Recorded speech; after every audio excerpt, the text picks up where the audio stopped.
Hello, my name is LeAnn Trom, and I'm the manager of our Member Solutions Department. Our department does a range of things to help our members find solutions to something very simple as making a small loan payment, to a consolidation, to bankruptcy, to damage to a collateral. Today, I'd like to talk to you about romance schemes and some of the more popular ones.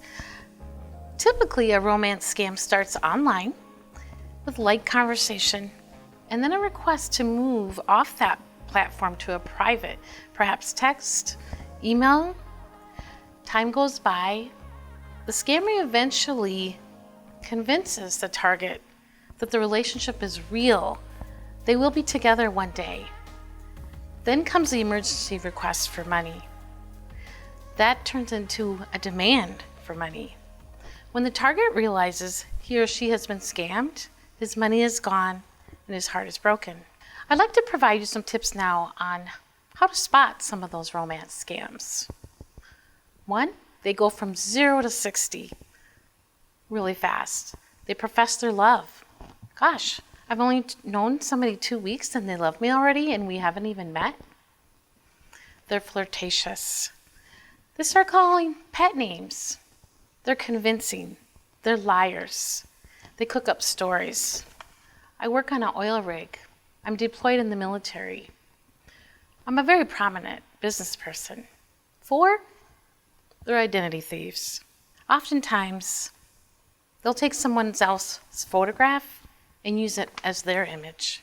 They're two-timers. Perhaps they pretend to be a male with one relationship, or maybe a female with another relationship. They're always promising to visit, but that doesn't happen. Or how about you've got that planned in-person event, but something comes up.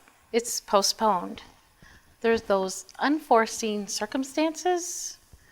My brother's in the hospital. I have a medical bill. I missed my connecting flight. Oftentimes, the scammer will say, I'm in New York. I made it, but I missed my connecting flight. Can you send me some more money? Or can you send me some money at all? The money is sent. The victim goes to pick up the scammer. They're not there. How about they need you to fix a problem for them? They need that money now. Can you buy a gift card? Can you scratch off those codes and send that to me? Can you send me my your debit card information, your credit card? Or how about those other situations?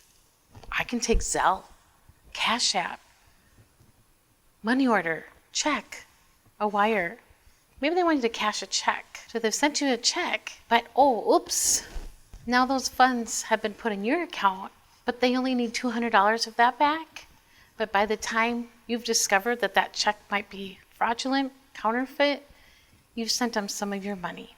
Or how about the love they feign for you is not forever? Fraudsters are going to move on if you don't send that money right away. They're not going to spend that time. They're going to move on to somebody else that will send them money. That's the ultimate goal. I once worked with someone that came to the credit union and they wanted to open an account and borrow some funds. Their girlfriend, who was from Australia, was stuck in Russia. So the way they shared the story with us is that the girlfriend was walking across the street and she got hit by a car. She was now in the hospital. But somehow it was her fault. And so there was some sort of fine, some sort of damages that she owed. Well, she had all kinds of money in Australia, but she had to work through her attorney to get that. But in the meantime, I can't leave the country. I can't come and see you. I can't travel. I need to pay this fine. Well, this young man shared the story with us, and he was so convinced that his girlfriend needed these funds that he was desperate enough or trusting enough to want to borrow funds to send to her. But at the same time, he had expressed to us that he had sent her money before. He didn't have any more money to send. He was actually sleeping in his car at work so he wouldn't have to drive the extra route home, just to save some gas money for himself. He kept saying that he understood what we were saying as outsiders, but he believed her.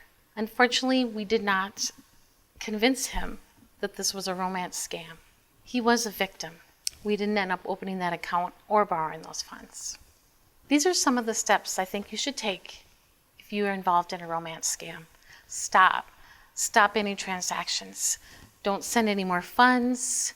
Stop anything that you can control. Can you stop a wire? Can you stop a check that you might have sent? Anything that's in your control, stop. Stop communicating. The fraudster is going to continue. They're going to profess their love. They're going to tell you that what other people are telling you is not true. Those other people don't want you together. Stop communicating.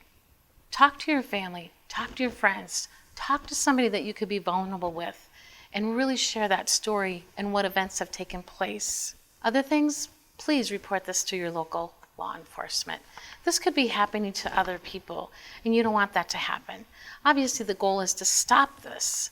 Perhaps they can catch this person, and maybe you can get some of your funds back. At the very least, you can help somebody else as well.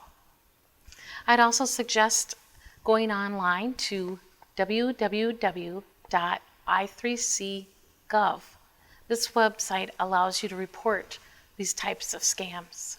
One of the other steps you should most certainly take is change your user passwords, your logons, any of your PIN numbers. Contact your financial institution. There may be some things that they can help you with. There might be some things that they can't help you with. But the point is to reach out to your financial institution. You may need to get a new debit card, a new credit card, set up your online banking again, maybe shut down an account. Some of those unforeseen situations may cause you a loss and you might be responsible. What are some things you can do to recover from that scam?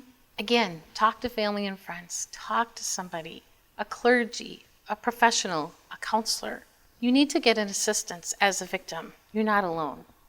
AARP, the National Fraud Network, and Volunteers of America are here to help. They have a website that you can log on to and you can talk to somebody if you'd like. They're going to guide you. Again, you're the victim. They're going to teach you how to have resilience from this situation, strength to carry on, and trust to trust those down the road and recover from this. If you have any questions, First Alliance Credit Union would be happy to assist you. You can log on to our website, www.firstalliancecu.com, or you can call 507-288-0330.